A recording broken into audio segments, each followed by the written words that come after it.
प्रणाम दोस्तों।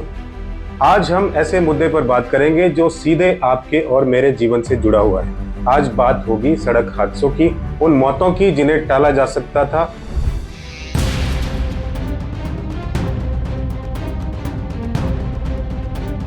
क्या सरकार के बढ़ाए हुए चालान ही हमारी जान बचा पाएंगे या इसके पीछे कुछ और भी है? न्यू इरा वर्ल्ड यानी कि नए युग की नई दुनिया में फिर से आपका स्वागत है। दिल्ली की सड़कों पर सुबह के 9 बजे का मंजर देखिए। हॉर्न का शोर, गाड़ियों की भागदौड़ और हर कोई बस जल्दी में।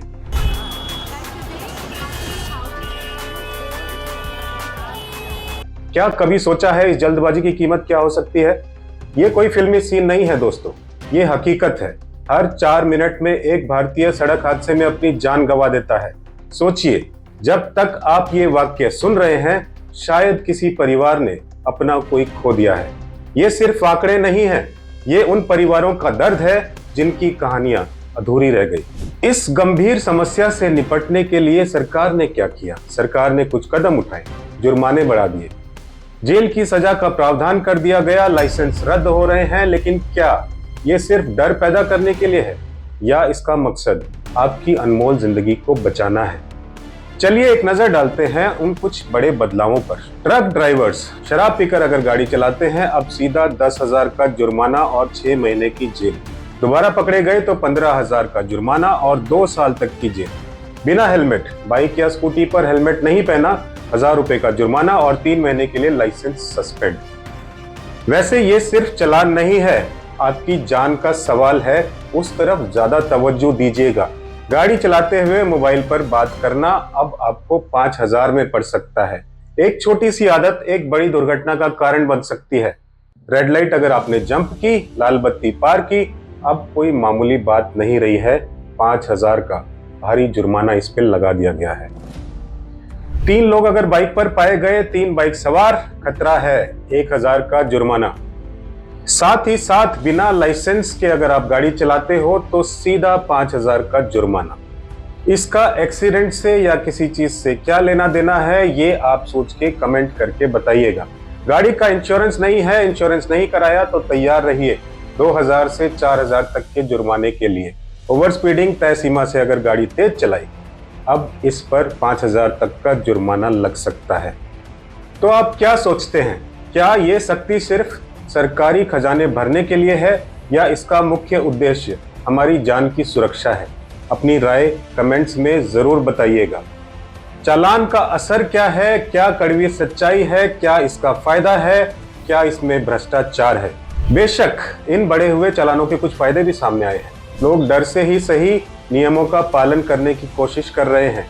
शुरुआती आंकड़ों में कुछ जगहों पर हादसों की जगह में कमी भी देखी गई है, लेकिन एक और कड़वी सच्चाई सामने आई है। इन बढ़े हुए चालानों से एक नई दिक्कत पैदा हुई है और वो है भ्रष्टाचार। कई जगहों पर पुलिस बढ़े हुए चालान से बचने के लिए कैश में निपटाने का सुझाव देते हुए पाए गए हैं। ये एक गंभीर स्थिति है। जब कानून का मकसद सुधार लाना हो और वो भ्रष्टाचार का नया रास्ता बन जाए तो फिर फायदा किसका हो रहा है? इससे ट्रैफिक सुधरने की बजाय एक नया सिस्टम पैदा हो रहा है, डर से बचने के लिए घूस। ये हमारी न्याय व्यवस्था और सड़क सुरक्षा दोनों के लिए ही काफी बड़ी चुनौती है। अगर हम तुलना करें कुछ और देशों से तो हम कहां खड़े हैं? चलिए जरा नजर डालते हैं दुनिया के कुछ विकसित देशों पर जहां सड़क सुरक्षा एक संस्कृति है। आप जानते हैं जर्मनी, यहाँ सड़कों पर लोग खुद को जिम्मेदार मानते हैं। नियम तोड़ना तो दूर की बात, इसे शर्म की बात माना जाता है। अनुशासन उनके खून में है। सिंगापुर, यहाँ अगर आप रेड लाइट तोड़ते हैं तो सिर्फ भारी जुर्माना ही नहीं लगता आपको, आपका पूरा ड्राइविंग रिकॉर्ड खराब कर दिया जाता है। इसका असर आपकी नौकरी और भविष्य की संभावनाओं पर भी पड़ सकता है। जापान में सड़क पर गाड़ी खड़ी करने से पहले भी लोग नियमों को अच्छी तरह से जांच लेते हैं। वहाँ पार्किंग को लेकर भी सख्त नियम है और सारे नियमों का पालन होता है। हम आज भी लाल बत्ती पर भागते हैं, उल्टी दिशा में चलना हमें शॉर्टकट लगता है और सड़कों पर बेसहारा घूमती गायों की हमें कोई परवाह नहीं है। क्या कभी हमने सोचा है कि सड़क सुरक्षा केवल नियमों का पालन करना नहीं है, बल्कि एक नागरिक के रूप में ये हमारी जिम्मेदारी भी है? ये बात भी आपने देखी होगी राजनीति में गौ माता को लेकर बड़े बड़े भाषण दिए जाते हैं, धार्मिक आस्था और सम्मान की बातें होती हैं, लेकिन एक कड़वा सच ये भी है कि गायें, सांड और अन्य जानवर सड़कों पर बेसहारा घूमते हैं और अक्सर गंभीर हादसों के शिकार बनते हैं। हर दिन ना जाने कितनी गायें और जानवर सड़क दुर्घटनाओं में मारे जाते हैं या गंभीर रूप से घायल होते हैं। क्या उनका सम्मान सिर्फ चुनावी भाषणों तक ही सीमित रह गया है? कैसे हैं हम इंसान? क्या इनकी सुरक्षा हमारी जिम्मेदारी नहीं है? ये बेजुबान जानवर भी हमारे ही समाज का हिस्सा हैं और इन्हें भी सड़कों पर सुरक्षित रहने का हक है। ऐसा नहीं लगता आपको? रही बात पॉलिटिक्स की, तो वो तो ऐसे ही चलेगी। जब तक आप आवाज नहीं उठाएंगे, सिस्टम यूं ही चलता रहेगा। एक और बात है जिसको हम करना चाहेंगे, वो है रोड रेज और भारतीय मानसिकता। क्यों उबलता है हमारा गुस्सा? एक छोटी सी टक्कर, गाड़ी का शीशा नीचे आता है और फिर गाली गलौज, मारपीट और कभी कभी तो जानलेवा हमला भी हो जाता है। तू जानता नहीं मैं कौन हूँ, ये डायलॉग सिर्फ फिल्मों में नहीं, हमारी सड़कों पर असल में सुनाई देता है। क्यों? क्योंकि हम इतने असहिष्णु हो गए हैं सड़कों पर, क्योंकि हमारे ट्रैफिक सेंस ही नहीं है हमारे अंदर। हम गाड़ी को एक हथियार की तरह चलाते हैं, जवाबदेही की तरह नहीं। हम ये भूल जाते हैं कि सड़क पर हमारा जो व्यवहार है न केवल हमारी बल्कि दूसरों की जिंदगियों को भी प्रभावित करता है। सम्मान और संयम की जगह अहंकार और गुस्सा हावी हो जाता है। और चाहे कोई कितना भी पेशेंस रखे, जब लोग पागलों की तरह ही चल रहे होते हैं, जिनसे उम्मीद आप करते हो पढ़े लिखों से, बुजुर्गों से, किसी से भी, सब नियम की धज्जियां उड़ाकर गलत चला रहे होते हैं, तो कभी ना कभी पेशेंस जवाब दे जाने की संभावनाएं जो हैं काफी बढ़ जाती है। अब अगर हम बात करें कि समाधान क्या है, क्या सिर्फ चालान ही काफी है? जुर्माना सिर्फ एक माध्यम है, समाधान नहीं। हमें एक मल्टी डायमेंशनल अप्रोच अपनाने की जरूरत है। ट्रैफिक एजुकेशन देने की जरूरत है। सोचिए, बच्चों को स्कूल से ही ट्रैफिक नियमों और सड़कों की सुरक्षा के महत्व के बारे में सिखाया जाना चाहिए कि नहीं? बचपन से ही मिली शिक्षा भविष्य में जिम्मेदार नागरिक बनाती है, ऐसा बहुत जगह देखा गया है। पब्लिक अवेयरनेस बहुत जरूरी है। मीडिया, सोशल मीडिया और यहाँ तक कि फिल्मों के जरिए भी सड़क सुरक्षा को एक जन आंदोलन बनाना होगा। जागरूकता अभियानों में लगातार और प्रभावी ढंग से चलना होगा।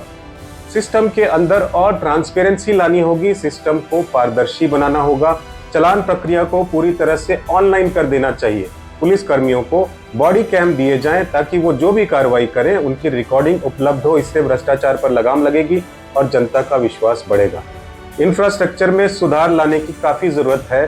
सड़कों को सुरक्षित बनाना भी बेहद जरूरी है। अच्छी सड़कें, स्पष्ट साइनेज और सुरक्षित क्रॉसिंग पॉइंट्स हादसों को कम करने में मदद कर सकते हैं। तत्काल सहायता मिलनी चाहिए। दुर्घटना के बाद तत्काल मेडिकल सहायता जो है उपलब्ध होनी चाहिए, जिससे घायलों की जान बचाई जा सके। अब हम एक अपील करना चाहेंगे दोस्तों, बदलाव की शुरुआत आपसे है। दोस्तों, सरकार नियम बना सकती है, पुलिस जुर्माना लगा सकती है, लेकिन बदलाव तभी होगा जब हम खुद बदलेंगे। याद रखिए, हेलमेट पहनना सिर्फ चालान से बचने के लिए नहीं है, ये आपकी जान बचा सकता है। सीट बेल्ट कोई ऑप्शन नहीं है, यह जरूरत है। नियमों का पालन करना बेवकूफी नहीं है, समझदारी है। अगली बार जब आप सड़क पर हो, चाहे पैदल हो, बाइक पर हो या गाड़ी में, ये मत भूलिएगा कि एक लापरवाही किसी की जिंदगी छीन सकती है, शायद आपकी भी। समय आ गया है कि हम सिर्फ चालान के डर से नहीं, बल्कि अपनी सोच भी बदलें और अपनी और दूसरों की जिंदगियों का सम्मान करें। ये था एक जरूरी संदेश आपके जीवन की सुरक्षा के लिए। अगर आप इस बात से सहमत हैं तो इस वीडियो को ज्यादा से ज्यादा शेयर कीजिएगा। यह सिर्फ एक वीडियो नहीं है, यह एक जिम्मेदारी है और एक जिम्मेदार नागरिक बनने की शुरुआत आज ही कीजिए। और हाँ, चलते चलते एक एडेड इन्फॉर्मेशन भी ले लीजिए। भारत सरकार एक और बड़ा कदम उठाने वाली है। फास्टैग आधारित नया टोल पास आने वाला है। देश में हाईवे पर सफर करने वाले लाखों प्राइवेट व्हीकल ओनर्स के लिए 15 अगस्त से एक नया सिस्टम शुरू हो रहा है। फास्टैग आधारित सालाना टोल पास 3000 रुपए में। ये है एक नया फास्टैग वार्षिक पास, यानी कि एनुअल पास।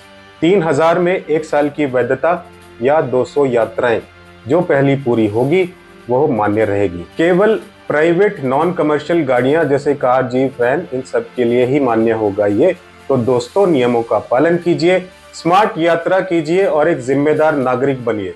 मैं मिलता हूं आपसे अगली वीडियो में। तब तक के लिए सुरक्षित रहिए, दूसरों को भी सुरक्षित रखिए। जय हिंद, प्रणाम।